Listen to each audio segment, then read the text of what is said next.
একটা ট্রেন যাত্রার গল্প যে জীবন সম্পর্কে এত কিছু শেখাবে সেটা আমি কখনোই ভাবিনি। রিসেন্টলি আমি বনলতা এক্সপ্রেস সিনেমাটি দেখলাম। সিনেমাটি শেষ হওয়ার পরে মনে হয়েছে এটা শুধু সিনেমা নয়, বরং বর্তমান সমাজের বাস্তব প্রতিচ্ছবি। আমরা প্রতিদিন অসংখ্য মানুষের সঙ্গে দেখা করি, ট্রেনে, বাসে, রাস্তায় বা কর্মক্ষেত্রে। কখনো ভেবে দেখেছি প্রত্যেক মানুষের পিছনে একটা না বলা গল্প আছে, একটা সংগ্রাম আছে, আছে একটা না বলা কষ্ট। বনলতা এক্সপ্রেস ঠিক সেই গল্পগুলোই তুলে ধরেছে। সিনেমার পুরো ঘটনা প্রবাহ একটি ট্রেন যাত্রাকে ঘিরে, কিন্তু এখানে ট্রেনটাই মূল বিষয় না। মূল বিষয় হলো সেই ট্রেনে থাকা মানুষগুলো, ভিন্ন ভিন্ন শ্রেণী, ভিন্ন ভিন্ন পেশা, ভিন্ন ভিন্ন চিন্তাধারার মানুষ।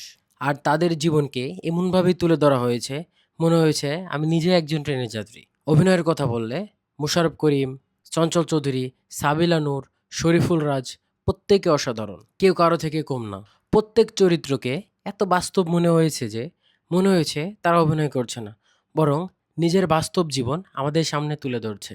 সিনেমার যেটা আমাকে সবচেয়ে বেশি মুগ্ধ করছে সেটা হচ্ছে সিনেমার সিনেমাটোগ্রাফি এবং ক্যারেক্টার বিল্ডিং। এখানে কোনো চরিত্র একদম সাদা বা কালো নয়। প্রত্যেক চরিত্রের দুইটা দিক রয়েছে, ভালো এবং মন্দ, যেটা আমরা বাস্তব জীবনে দেখি।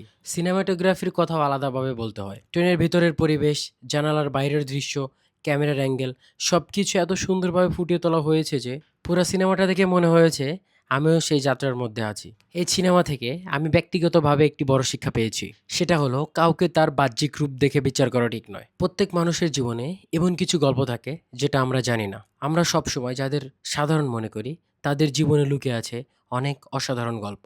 আজকাল আমরা অনেক বড় বাজেটের সিনেমা দেখি, অনেক বিএফএক্স দেখি, কিন্তু বনলতা এক্সপ্রেস প্রমাণ করেছে একটি শক্তিশালী গল্প আর দুর্দান্ত অভিনয় থাকলে দর্শকের মন জয় করতে আর কিচ্ছু লাগে না। আমার কাছে বনলতা এক্সপ্রেস একটি সিনেমা নয়, একটি অনুভূতি। আমার রেটিং 9.5/10। আপনারা যদি সিনেমাটি দেখে থাকেন তাহলে কমেন্ট বক্সে জানাবেন সিনেমার কোন চরিত্রটি আপনাকে সবচেয়ে বেশি ভাবিয়েছে। আর যারা এখনো সিনেমাটি দেখেননি তাদের বলবো সময় নিয়ে সিনেমাটি দেখে ফেলুন। হয়তো আপনিও আমার মতো নতুন কিছু উপলব্ধি করতে পারবেন। ধন্যবাদ।